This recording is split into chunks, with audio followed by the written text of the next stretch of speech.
हमारे आश्रम के कोई बाल भी बांका नहीं कर पाएगा। मेरा आश्रम इतना सुरक्षित है और हमेशा सुरक्षित रहेगा। एक लड़की के कहने पे इतना बड़ा आरोप, मैं भी एक लड़की हूँ।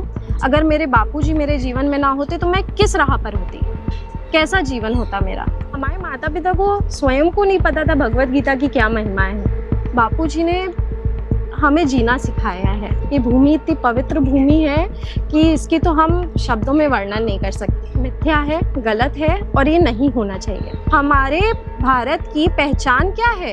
ऋषि हमारे भारत की पहचान है। जो बापूजी ने आज 50 साल पहले जो बापूजी ने कार्य किया है ना, आज सब मिलके उतना कार्य नहीं कर पा रहे जितना हमारे बापूजी ने 50 वर्षों में वो कार्य अकेले दम पे किया है। बापूजी जैसा महापुरुष इस दुनिया में कोई न था, न है, न कभी हो पाएगा।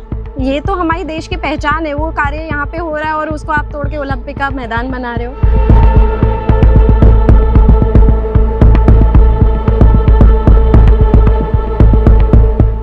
नमस्कार, आपका नाम और परिचय? मेरा नाम साक्षी है, मैं अहमदाबाद में रहती हूँ। अच्छा, आज आप आश्रम में किस उपलक्ष्य में आई हैं?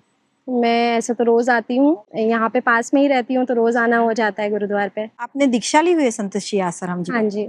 जी, तो ये दीक्षा कब ली थी? मैंने 2006 में ली थी। अच्छा, तो उसके पहले कैसा था आपका जीवन?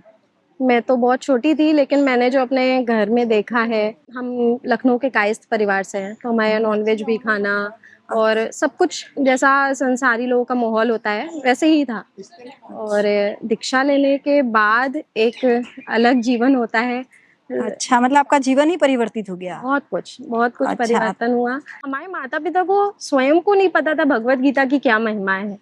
अच्छा। अगर बापूजी ना मिले होते तो हमें तो पता नहीं होता भगवत गीता होती क्या है। घर से जो संस्कार छोटे छोटे नहीं मिल पा रहे, बच्चों को नहीं कोई बताने वाला है, वो चीजें पूछे बापूजी स्कूल, कॉलेजेस, घरों में बाल संस्कार के माध्यम से और कितने ही ऐसे ऋषि प्रसाद के माध्यम से बापूजी घर घर पहुंचा रहे हैं ऐसे संस्कार। एक लड़की के कहने पे इतना बड़ा आरोप, मैं भी एक लड़की हूँ। मैंने अपने जीवन में देखा है मेरे गुरुदेव ने मेरे जीवन में कितना परिवर्तन लाया है। ये भूमि इतनी पवित्र भूमि है कि इसकी तो हम शब्दों में वर्णन नहीं कर सकते बहन। जैसे मैं रोज आश्रम आती हूँ ना, फिर भी दिल नहीं भरता है। सुबह सो के उठते हैं, काम खत्म करके सोचो कि कब हम आश्रम वापस पहुंचे। मतलब दिन का सबसे बड़ा लक्ष्य तो आश्रम आना रहता है। पर हमें कैसे मैंने आश्रम पहुंचना है। मैंने कुछ नोटिस के बारे में सुना है आश्रम की, तो ये क्या थी?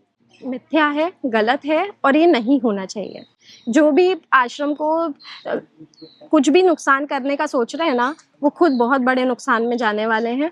हमारे आश्रम के कोई बाल भी बांका नहीं कर पाएगा। मेरा आश्रम इतना सुरक्षित है और हमेशा सुरक्षित रहेगा। पर सबका कहना है कि अगर यहाँ ओलंपिक गेम का मैदान बना तो उन्नति होगी देश की। आपको नहीं लगता ये बन जाए तो अच्छा है? जिसको बोलते उन्नति होगी, अरे क्या उन्नति के नाम पे ये सब क्या हो रहा है? तमाशा हो रहा है। बोलते हैं उन्नति हो रही है। हमारे देश में पेड़ों को काटना और इतना जनहानि और इतना जीवों को इतना हानि हो रही है, इतना प्रदूषण फैल रहा है। हमारे देश की नदियां इतनी गंदी की जा रही हैं विकास के नाम पे। इसको विकास कहते हैं? इसको विकास कहते हैं? हमारे भारत की पहचान क्या है? ऋषि हमारे भारत की पहचान है। सनातन धर्म हमारे भारत की पहचान है। उसको मिटा के आप कौन सा तो देश का भला करने वाले हो? उसको मिटा के, और उसको बचाने वाले जो संत हैं उनको जेल में डाल के आप इस देश का क्या भला कर लोगे? क्या भला कर लोगे? मेरे को बता दे इतिहास में आज जो बापूजी ने आज 50 साल पहले जो बापूजी ने कार्य किया है ना, आज सब मिलके उतना कार्य नहीं कर पा रहे जितना हमारे बापूजी ने 50 वर्षों में वो कार्य अकेले दम पे किया है। तो जो इतने कार्य हो रहे हैं, जो भी संत दिखाई पड़ रहे हैं बापूजी की अनुपस्थिति में ही दिखाई पड़े। जब बापू बाहर थे ना, सब बापू की छत्र छाया में ही रहना पसंद करते थे, क्योंकि बापूजी जैसा महान व्यक्तित्व और किसी का था ही नहीं। बापूजी जैसा महापुरुष इस दुनिया में कोई न था, न है, न कभी हो पाएगा। ये अगर इस आश्रम को कहीं और शिफ्ट कर दिया जाए और यहाँ ओलंपिक बना दिया जाए तो कैसा रहेगा? कैसा रहेगा? एक तपोभूमि जिसपे एक संत ने इतनी तपस्या की है, संत ने तपस्या की, उनके शिष्य आके लाखों साधक आकर के यहाँ पे साधना करते हैं, माला जप करते हैं, नियम करते हैं, शास्त्र अध्ययन करते हैं, सत्संग सुनते हैं। उस भूमि को आप तोड़ के ओलंपिक का खेल का मैदान बना रहे हो। ये कहाँ की समझदारी है? हाँ, ये तो हमारी देश की पहचान है। वो कार्य यहाँ पे हो रहा है और उसको आप तोड़ के ओलंपिक का मैदान बना रहे हो। और कोई जगह नहीं मिली है क्या उनको बनाने के लिए? दूसरी जगह नहीं मिल रही है? कि हमारा ये आश्रम ही मिला है बनाने के लिए। अगर मेरे बापूजी मेरे जीवन में ना होते तो मैं किस राह पर होती, कैसा जीवन होता मेरा।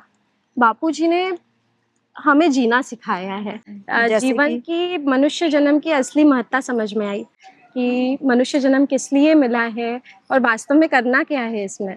सिर्फ रोटी के लिए भागते रहो तो एक जानवर भी करता है।